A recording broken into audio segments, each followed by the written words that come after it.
Listo, muchas gracias, Emilio. Vamos a continuar el estudio. Vamos a ver las últimas generaciones de este grupo de 14.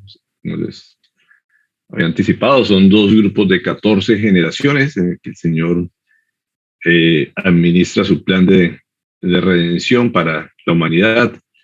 Así que hoy vamos con la duodécima generación. La vez pasada hablamos de Noemí, de Boaz, de Ruth. Estuvimos a ver de todo lo que el Señor había hecho a través de ellos, cómo había redimido también a Noemí, y después de quedar viuda volvió a unirse a Boaz, y ahí continuó el plan perfecto de Dios. Y aquí vemos el resultado de este amor, de esta pareja. Nació Obed. Obed, como dice la palabra, y así era conocido, hijo nacido de Noemí y Boaz. Y eso es significativo en el sentido de que parte de la figura central de este personaje es ser hijo de Noemí. Noemí sabemos lo que tuvo que pasar, y por eso Dios la exalta de esa manera en la genealogía. En Ruth 4:14 dice: las mujeres decían a Noemí, alabado sea el Señor, que no te ha dejado hoy sin un redentor, que llegue a tener renombre en Israel. Y aquí vemos también la participación de las mujeres, tuvieron mucho que ver en la vida de Noemí y también en la vida de Obed.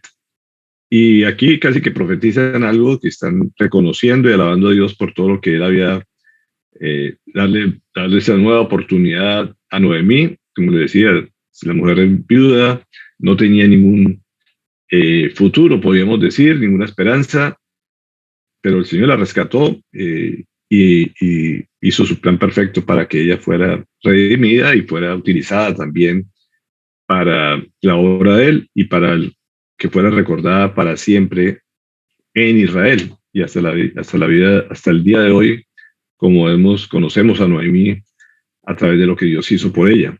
Obed significa respetuoso, sumiso, básicamente siervo. Podríamos definir que lo que significa el nombre de Obed es ser siervo.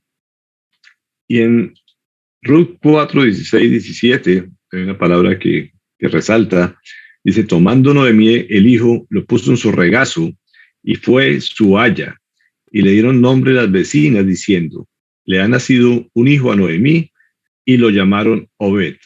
Este es padre de Isaí y padre de David. Y aquí, como les decía, algo bien interesante, cuando son pocas veces las que se utiliza esta palabra, la palabra aya, que significa, viene la palabra amán, que es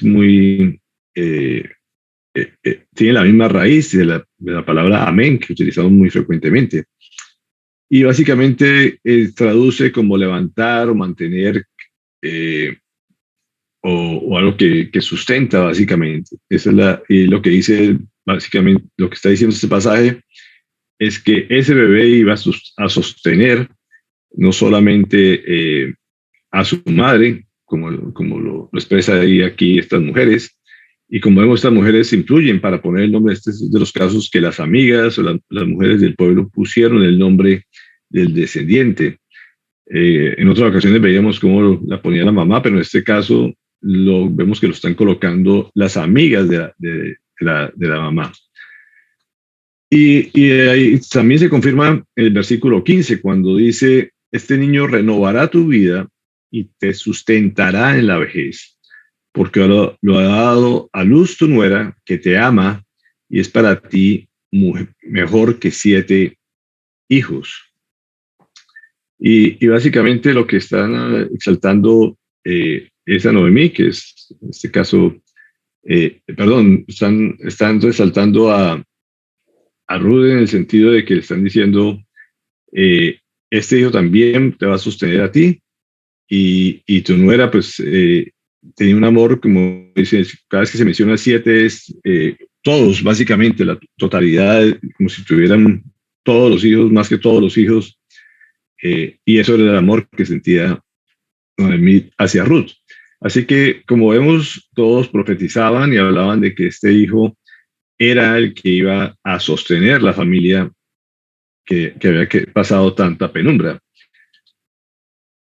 Y aquí se utiliza la palabra kul, dice básicamente es mantener, alimentar, sustentar. O sea que está utilizando dos palabras en el sentido de eh, que este ser, como no solamente iba a ser siervo, sino que iba a sostener a, a todos a sus parientes y a toda la humanidad también, porque vemos de que aquí, como se menciona, viene a ser padre de Isaí y abuelo del rey David, y sobre él está puesta toda la esperanza, se puede decir, para que llegue el Mesías algún día, según toda la profecía. Así que desde muchos puntos de vista, este fue un hombre que sustentó y que mantuvo a, a la familia que estaba básicamente sin ningún tipo de esperanza, y eso es lo que Dios hace también en nuestras vidas. Romanos 14:18 dice, porque el que en esto sirve a Cristo agrada a Dios y es aprobado por los hombres. Y lo que nos habla aquí es que cualquier persona que ayuda a un necesitado está sirviendo al Señor Jesucristo y le está sirviendo a Dios, así lo expresan todas las palabras. Y, y como vemos, este personaje se caracteriza por su servicio, por sostener y servir a los que estaban necesitados. La Biblia no nos da muchos detalles en esto, pero puede, eh, se puede concluir que seguramente fue fiel a su nombre, a lo que el Señor había estipulado, su plan de vida para él, que sirvió para los que estaban, como les decía, a sus propios parientes, a su propia madre, a su propia abuela, y Dios lo utilizó para que fuera siervo y pudiera mantener a su familia. Proverbios 19:17 también dice, y Jehová presta al que da al pobre, y el bien que ha hecho se lo volverá a pagar. Y eso es algo que el Señor siempre nos habla en su palabra. Tenemos siempre estar atentos y pendientes de las necesidades que nos rodean. Es una función y un deber de todo cristiano estar buscando las necesidades y atento a las necesidades de los parientes, de los cercanos y de todas las personas que nos ponen a nuestro alrededor, porque es una forma de servir a Dios, es una forma de servir a Cristo, como dice en su palabra, todo lo que hagamos para Él, el Señor lo va a recompensar y sabemos que bien paga, como lo dice Colosenses 3:23-24. Y todo lo que hagáis, hacedlo de corazón como para el Señor y no para los hombres, sabiendo que del Señor recibiréis la recompensa de la herencia, porque a Cristo el Señor servís. Así que la Biblia es muy enfática en esto. Todo lo que hagamos tenemos que hacerlo como para el Señor. El Señor lo expresa así, que a todo el que sirvamos es como si le sirviéramos a Él. Así que eso debe estar siempre en nuestra mente, tener la mente de Obed, de servicio a todo el que el Señor nos ponga, no solamente a nuestros parientes, sino a todo el prójimo. Es una forma de amar al prójimo, de amar a Dios. Lógicamente, si amamos al prójimo, estamos amando a Dios. Y esto fue lo que Dios utilizó a Obed y fue el plan de Dios para mantener esa genealogía de donde iba a nacer el propio Jesucristo. Así que no es poca cosa aparecer en esta genealogía, y el Señor utilizó y dio vida a este personaje de Obed, que si no hubiera alguien también como vos apoyar a su esposa o él apoyar a su madre, pues seguramente no se hubiera dado las cosas. Así que fueron obedientes a lo que el Señor les había encomendado y seguramente lo cubrió a cabalidad. Aquí no hay mucho más que decir de Obed, así que vamos a enfocarnos en las otras dos generaciones. Vamos a pasar a la generación 13ª, que es Isaí. Isaí fue hijo precisamente de Obed. Y su nombre lo que traduce es firme o viviente, y otros lo traducen como existencia, y básicamente se toma como que Dios existe. Y aquí vamos a ver la gran manifestación de parte de Dios, mostrando que sí existe, que es real, de cómo utilizó también a Isaí en medio de sus planes y fue una persona que será recordada por siempre.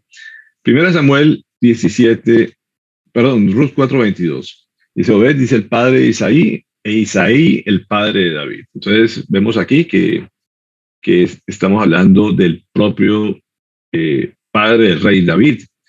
Y simplemente era una persona común y corriente, podríamos decir, pero que el Señor en su gracia lo utilizó, lo sacó de una ciudad, se puede decir, insignificante, y allí lo utilizó para que fuera nombrado por siempre en la palabra del Señor. Dice, vamos a recordar un poquito de la historia en 1 Samuel 17:12. Dice, David era hijo de Isaí, un efrateo que vivía en Belén de Judá. En tiempos de Saúl, Isaí era ya de edad muy avanzada y tenía 8 hijos. Así la palabra describe a Isaí, ya estaba añoso y estaba viviendo en Belén, como les decía, aquí vuelve a aparecer la ciudad de Belén de Efratea, y era sencillamente padre de 8 hijos, una familia numerosa, y es donde el Señor escoge esta familia para que ungir al rey de Israel. Primera Samuel 13:14 dice, mas ahora su reino no será duradero. Jehová se ha buscado un varón conforme a su corazón, al cual Jehová ha designado para que sea príncipe sobre su pueblo, por cuanto tú no has guardado lo que Jehová te mandó. Y estas son las palabras que el Señor le da al profeta para que se las dé al rey Saúl. Todos conocemos la historia de cómo el pueblo pidió un rey, Dios les dio a Saúl, pero Saúl fue un rey que fue desobediente, que hizo lo que no le agrada al Señor, hizo muchas cosas, suplantó a los sacerdotes, sabemos que hubo consultas a hechiceros, cosas que no lo obedeció al acabar a pueblos enemigos, cosas que el Señor le hablaba y le ordenaba claramente, y él fue rebelde, fue haciendo lo que a él bien le parecía. Y esto precisamente fue lo que hizo que el Señor le dijera que no iba a ser su reino duradero y que iba a poner a un hombre conforme a su corazón, conforme a su parecer. Así que aquí empieza la historia del rey David. Primera Samuel 16:1 dice, el Señor le dijo a Samuel, ¿cuánto tiempo vas a quedarte llorando por Saúl? Si ya lo he rechazado como rey de Israel, mejor llena de aceite tu cuerno y ponte en camino. Voy a enviarte a Belén, a la casa de Isaí, pues he escogido como rey a uno de sus hijos. Y aquí Dios le habla precisamente al profeta y le dice, ya déjate de lamentar por lo que Saúl hace. Yo ya escogí a alguien que esté conforme al corazón mío y te voy a llevar para que lo unjas, era ponerle aceite en su cabeza y que el Espíritu llegara a gobernar sobre su vida. Y lo manda a Belén, a esta ciudad de Belén, y lo manda a la casa de Isaí, y aquí vuelve a nombrar a este hombre de Dios que tenía sus 8 hijos, pero no le dice cuál hijo. Así que él se dirige a la casa de Isaí a buscar, y él básicamente lo que hace es pensar humanamente lo que él, en su criterio, en su conocimiento, le podría impedir quién iba a ser el hijo que iba a ser ungido. Y en el versículo 6 y 7 dice, cuando llegaron Samuel se fijó en Eliab y pensó, sin duda, este es el ungido del Señor. Pero el Señor le dijo a Samuel, no te dejes impresionar por su apariencia ni por su estatura, pues yo lo he rechazado. La gente se fija en las apariencias, pero yo me fijo en el corazón. Y esto es una frase muy conocida en la palabra del Señor, muy clara, muy contundente, mostrando lo que somos nosotros. Todos tratamos de hacernos un criterio por lo que vemos, lo primero que pensamos, la apariencia externa, su estatura, su físico. Eso es lo que dejamos llevar por criterios a primera vista. Pero Dios nunca se detalla en eso. Y su gracia se fija básicamente en el corazón de la persona, ¿no? Donde a nosotros nos cuesta mirar, él lo tiene perfectamente claro. Así que el profeta, se puede decir, estaba equivocado y el padre también de David, o sea, el propio Isaí también estaba equivocado, como lo muestra en el pasaje 10 al 12. Y dice, Isaí le presentó a 7 de sus hijos, pero Samuel le dijo, el Señor no ha escogido a ninguno de ellos. ¿Son estos todos sus hijos? Queda el más pequeño, respondió Isaí, pero está cuidando el rebaño. Manda a buscarlo, insistió Samuel, que no podemos continuar hasta que él llegue. Isaí mandó a buscarlo y se lo trajeron. Era buen mozo, trigueño y de buena presencia. El Señor le dijo a Samuel, este es, levántate y úngelo. Así que este pasaje precisamente nos muestra que tanto el profeta Samuel como el padre Isaí estaban equivocados, pensando en forma humana y no con la visión que tenía el Señor de ver el corazón. Todo el mundo lo catalogaba como el más pequeño, seguramente el más frágil, el niño bonito de la casa, el menor, pero nadie se podía imaginar que pudiera llegar a ser el rey de Israel. Y eso es lo que el Señor también hace con nosotros. Cada día nos debemos sorprender de la forma que el Señor también nos escoge para diferentes cargos, diferentes funciones y para ser sus hijos. Tenemos que entender que todo es por su gracia y Él sabe por qué toma las decisiones que Él toma. No somos quienes para interrogarlo en ese aspecto porque Él no se equivoca. Y a eso nos podemos entender en este pasaje perfectamente lo que decía el profeta Isaías. Decía, porque mis pensamientos no son los de ustedes, ni sus caminos son los míos, afirma el Señor. Definitivamente los pensamientos del Señor son perfectos, están muy, muy, muy, muy por arriba de los nuestros y su criterio no falla. Así que es mejor hacerle caso, como decía también Pablo en 1 Corintios, pues la locura de Dios es más sabia que la sabiduría humana. Está diciendo, las cosas que parecen fuera de lugar, las locuras que Dios hace, son mucho más sabias que cualquier persona sabia en este planeta. Así que es mejor y debemos aprender siempre a entender los criterios de Dios y aceptarlos precisamente porque sabemos que es lo mejor que le puede pasar a nuestras vidas y a la vida de todo el planeta. 1 Samuel 16:13 dice, Samuel tomó el cuerno de aceite y ungió al joven en presencia de sus hermanos. Entonces el Espíritu del Señor vino con poder sobre David y desde ese día estuvo con él.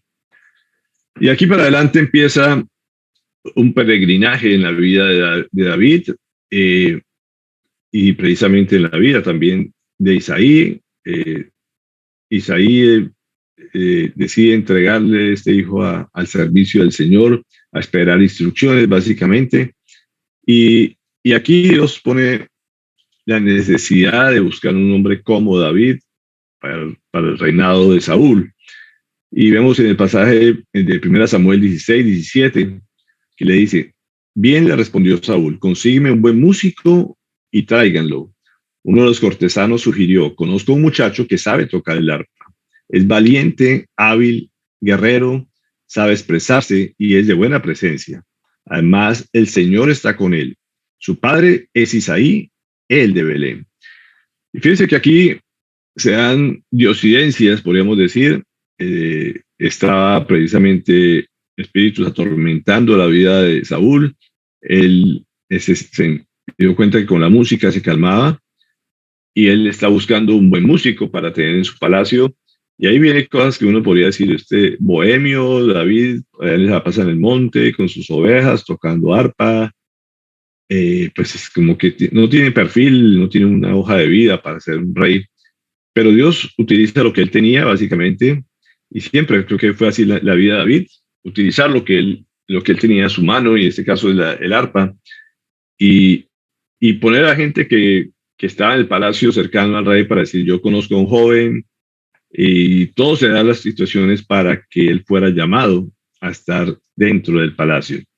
Así que Isaí también pues recibe instrucciones diciéndole que están pidiendo el rey que lleve a su hijo y él deja que su hijo vaya a estar en el palacio. En el versículo 22 nos dice, bien, le respondió Saúl, consígueme un buen músico y tráiganlo. Uno de los cortesanos sugirió, perdón, esto ya la había leído.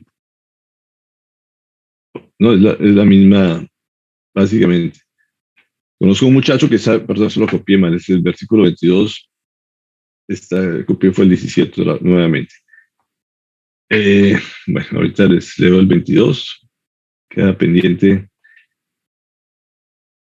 No sé si alguien lo tiene ahí a la mano. Vamos a leer aquí la Biblia.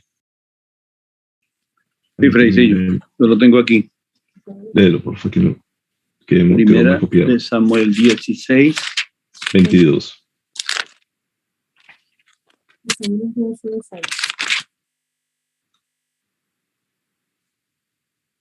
Dice, luego Saúl le mandó este mensaje a Isaí: permite que David se quede a mi servicio, pues me ha causado muy buena impresión. Listo, gracias. Entonces, como vemos, Isaí también accede, él sabe que Dios tiene un propósito con él y se lo deja llevar y lo envía con un burrito, lo manda al palacio y nunca se podía uno seguro imaginar todo lo que Dios tenía preparado con él. Después, como sabemos, fue a la guerra, Dios lo utilizó frente ante los gigantes también, y empieza un peregrinar de victoria, se puede decir, dentro del palacio. Sabemos la historia de él, cómo se llenó de celos el rey Saúl, siente envidia por todo el respaldo, todo el favor que Dios tenía con David. Empiezan los celos, pero Dios tenía un plan mucho más grande en la vida de David, y básicamente lo menciona en Isaías 11, 1, 2, que es algo que la gente lo podía ver, los éxitos simplemente cercanos dentro del reinado. Pero dice aquí que saldrá una vara del tronco de Isaí. Aquí quiero hacer énfasis en esto, porque a veces Isaí, como digo, simplemente lo dejamos a un lado y solamente nos fijamos en David. Y siempre se menciona a David como una figura de renombre en todas las generaciones, y de hecho se repite 2 veces en las generaciones. Aquí termina, como les decía, un ciclo de 14, y después empieza con él nuevamente y se menciona por segunda vez. Así que él marca un momento especial en toda la historia de la redención, del plan de Dios, y por eso el Señor lo nombra 2 veces. Pero Isaí como tal, a veces uno piensa que no es trascendente en este momento. Sin embargo, el Señor nos expresa a él, dice: saldrá una vara del tronco de Isaí, y un vástago retoñará de sus raíces, y reposará sobre él el espíritu de Jehová, espíritu de sabiduría y de inteligencia, espíritu de consejo y de poder, espíritu de conocimiento y de temor de Jehová. Y aquí esa profecía no solamente habla de David como tal. David es una figura de Jesucristo, pero está hablando precisamente de ese tronco que todos debemos estar conectados, que es el propio Jesucristo. Así que este pasaje, esta profecía de David, se refiere a un tronco que viene del tronco de Isaí. Así que Isaí es un personaje que el Señor lo utiliza y también lo respalda en lo que hizo, recordándolo para siempre de que el Señor Jesucristo viene del tronco de Isaí. Y es algo bien significativo esto, y de hecho en Romanos Pablo también lo menciona. Y la otra vez dice Isaías: estará a la raíz de Isaí, y el que se levantará a regir los gentiles esperarán en él. Y como vemos, está haciendo referencia al propio Jesucristo, y también hace referencia a que es del tronco de Isaí. Así que a veces uno diría, este hombre dudó de que su hijo fuera a ser utilizado o que él fuera a ser utilizado, pero siempre tuvo su fe en el Señor, se dejó utilizar, fue obediente, creyó en lo que el Señor había prometido, y siempre estuvo del lado y cerca de David en todas sus situaciones.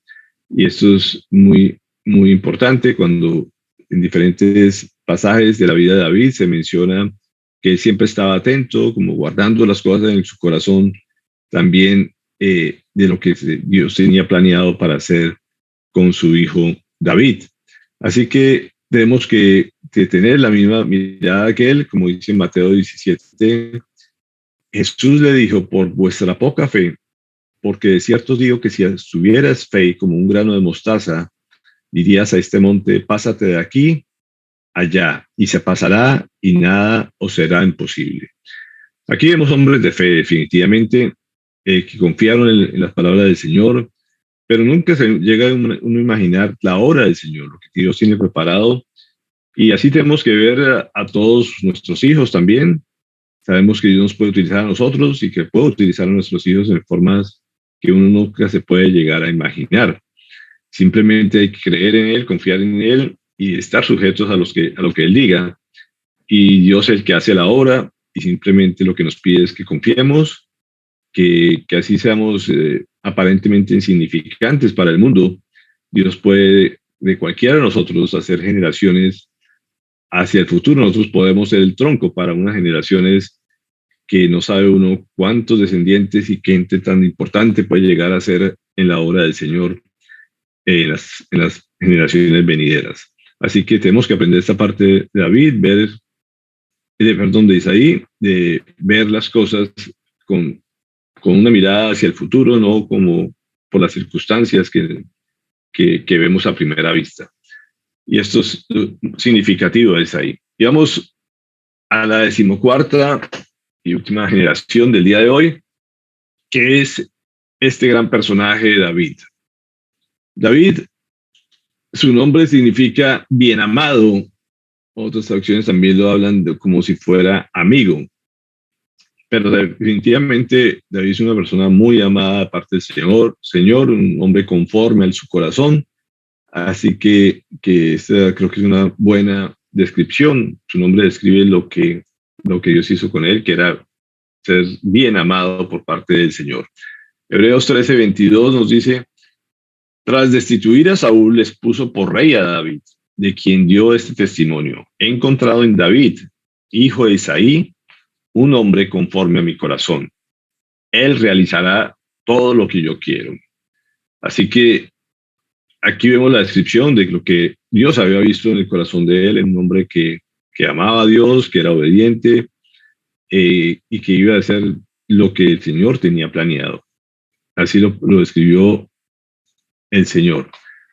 Sin embargo, la vida de David no fue nada fácil. Uno podría decir que es bueno contar con el respaldo del Señor, tener el Espíritu del Señor obrando y dándole la sabiduría, la inteligencia, la gracia, todo lo que Dios promete. Pero la vida, como vemos, no era fácil. Ya él sabía que iba a ser rey, había sido ungido para ser el rey de Israel. Pero a pesar de sus logros y éxitos, se puede decir, como músico, saliendo en el palacio, en la guerra, ganando a los gigantes, empiezan los celos, empiezan las envidias, empieza el enemigo también a actuar y eso le lleva a tener muchas calamidades por la persecución que Saúl hace sobre él. Le toca irse huyendo. Y aquí vemos una gran relación con lo que es la vida de Jesucristo. Jesucristo también era rey, fue nombrado rey para toda la humanidad. Sin embargo, a pesar de su título, se vino como siervo a esta tierra a pasar calamidades, a pasar persecuciones, maltratos. Y aquí vemos un paralelo entre lo que de la vida de David y la vida del Señor Jesús. Dice el Salmo 86:16, mírame y ten misericordia de mí. Da tu poder a tu siervo y guarda al hijo de tu sierva. Y aquí hay algo significativo también de lo que escribe David en medio de su sufrimiento, y es también un reconocimiento a su madre como alguien de fe que influyó en él, a pesar de que no se menciona su nombre. Sabemos que detrás de todo gran hombre hay una gran mujer que Dios utiliza, y seguramente era la mujer de fe que inculcó esa fe en su pequeño hijo David. Y David lo reconoció en un par de oportunidades, refiriéndose a él como el hijo de tu sierva. Así como el Señor también le da un reconocimiento también a María, de lo que Dios había utilizado a través de ella. Aquí también David hace un reconocimiento a esa sierva, y todos al final Como les decía, todos debemos ser siervos. Hay unos que hacen mejor su función.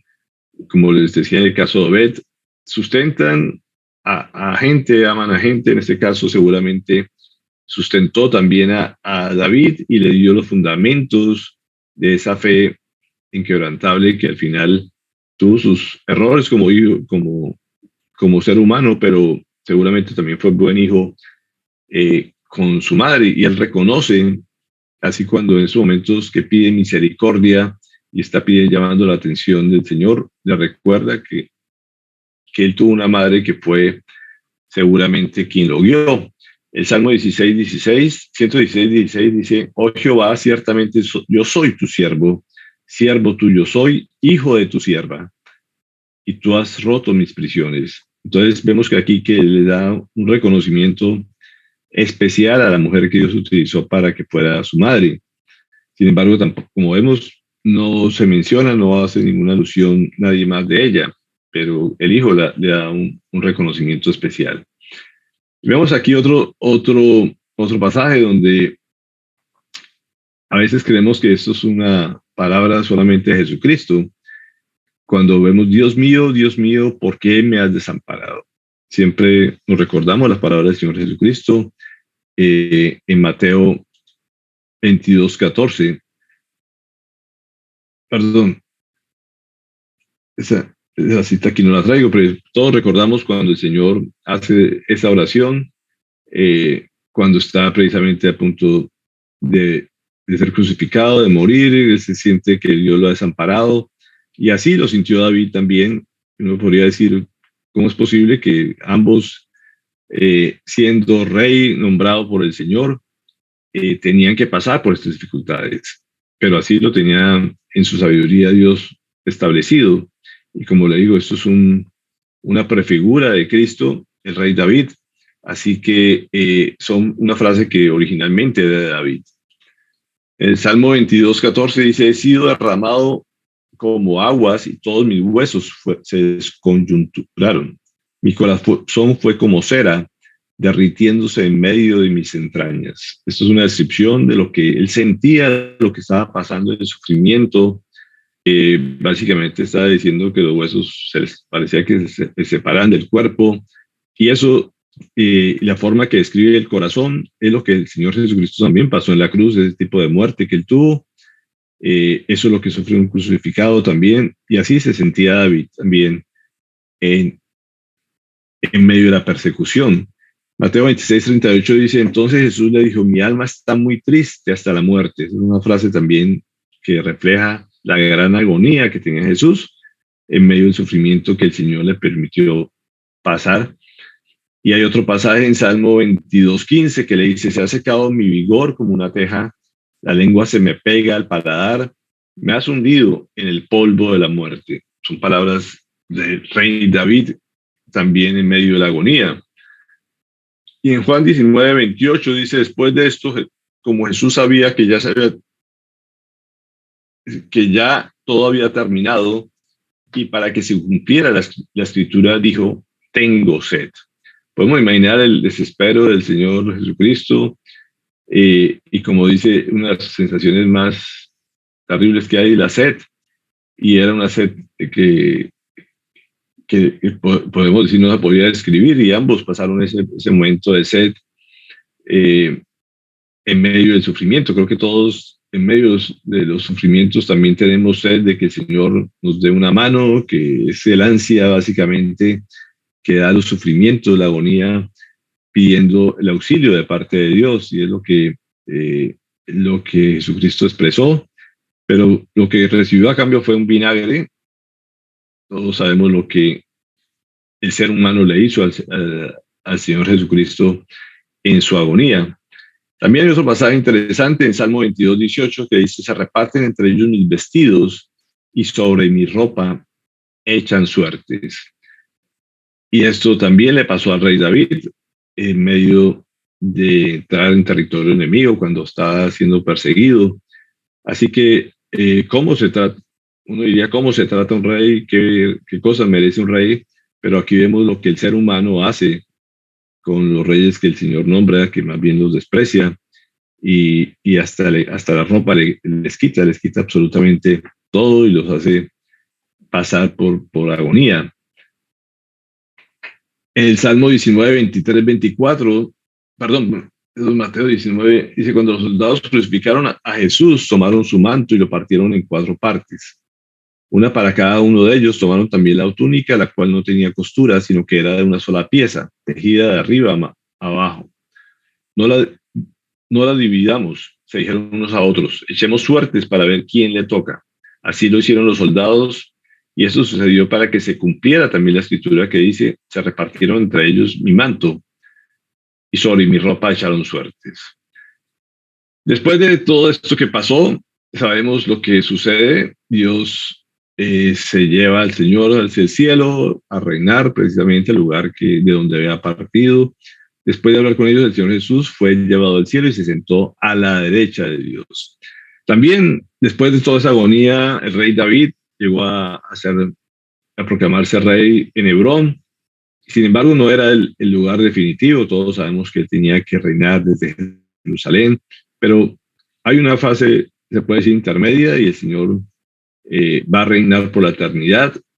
Vino de allá, fue nombrado rey para la eternidad, y pasó aquí todos los sufrimientos. Se puede decir, fue un paréntesis en su vida, donde simplemente se pusieron de siervos, ambos dejaron su majestad y simplemente vinieron a sufrir por culpa del ser humano. Sin embargo, Dios restaura absolutamente todo y les da el lugar que les había diseñado a ambos. Como dice aquí Mateo 1:6, e Isaí, padre del rey David. Es la única persona en toda la genealogía del Señor Jesucristo que es rey, y eso es significativo. Todos los demás fueron personas del común, pero David fue el único que tenía ese título de realeza. Y aquí vemos que se cumple lo que la palabra dice de sus inicios. Dios tenía todo esto en su plan, y en Génesis 49, 10, en el principio de la escritura, precisamente dice, el cetro no se apartará de Judá, y entre sus pies el bastón de manto, hasta que llegue el verdadero rey, quien merece la obediencia de los pueblos. Esto ya había sido profetizado, de que algún día iba a reinar desde Judá para siempre. Era el verdadero rey. Todos los demás son reyes terrenales que el Señor pone y quita, pero definitivamente este es el rey, el verdadero rey, que va a reinar para siempre. Así que, como dice Romanos 8:18, de hecho considero que nada se compara en los sufrimientos actuales con la gloria que habrá de revelarse en nosotros. Y esto es una palabra precisamente que nos debe dar esperanza y nos debe dar aliento en medio de las dificultades de la vida, de las persecuciones, de los maltratos que nosotros tenemos. Es que ver que tanto el rey David como rey de reyes tuvieron que pasar sufrimientos también, y que algún día el Señor nos va a dar la gloria a cada quien de acuerdo a lo que se merezca, y va a compensar de quienes sirvieron, quienes ayudaron a los demás, quienes sirvieron a su pueblo también, y a cada quien le va a dar su recompensa como Él lo tiene estimado. 2 Corintios 4, 17 y 18 nos dice, pues los sufrimientos ligeros y efímeros que ahora padecemos producen una gloria eterna que vale muchísimo más que todo sufrimiento. Así que nos fijamos en lo visible, no nos fijamos en lo visible, sino en lo invisible, ya que lo que se ve es pasajero, mientras de lo que no se ve es eterno. Entonces, como nos dice la palabra, no nos podemos estar fijando, como también lo hizo David, fijándose en lo que se ve solamente al frente nuestro, fijando en lo visible, sino tenemos que mirar siempre nuestra mirada en lo invisible, en lo que es eterno, en lo que es duradero, y saber que todo lo que está aquí en la tierra es temporal, que estamos de paso, pero el Señor nos da un ejemplo que nos da esperanza, que nos ayuda a persistir, a tener paciencia, como hemos hablado estos días de estos temas, para que sigamos confiando en el Señor, que algún día estaremos en su gloria y va a ser secada toda lágrima, todo, nos va a consolar de todo sufrimiento, como lo hizo con Ruth, como lo hizo con Noemí, y siempre hay una esperanza en él. Así que creo que es un cierre de esta generación donde se abre también una esperanza, así lo que veamos no sea bueno, y vamos a empezar un periodo ahorita de los jueces, donde las cosas no fueron buenas, y los que quedaron después de David fueron muy obedientes tampoco. Sin embargo, siempre el Señor permite eso a través de la historia de la humanidad, y al final vemos cómo restaura todo y vuelve a poner todo en su lugar, y el plan de Él sigue siendo perfecto.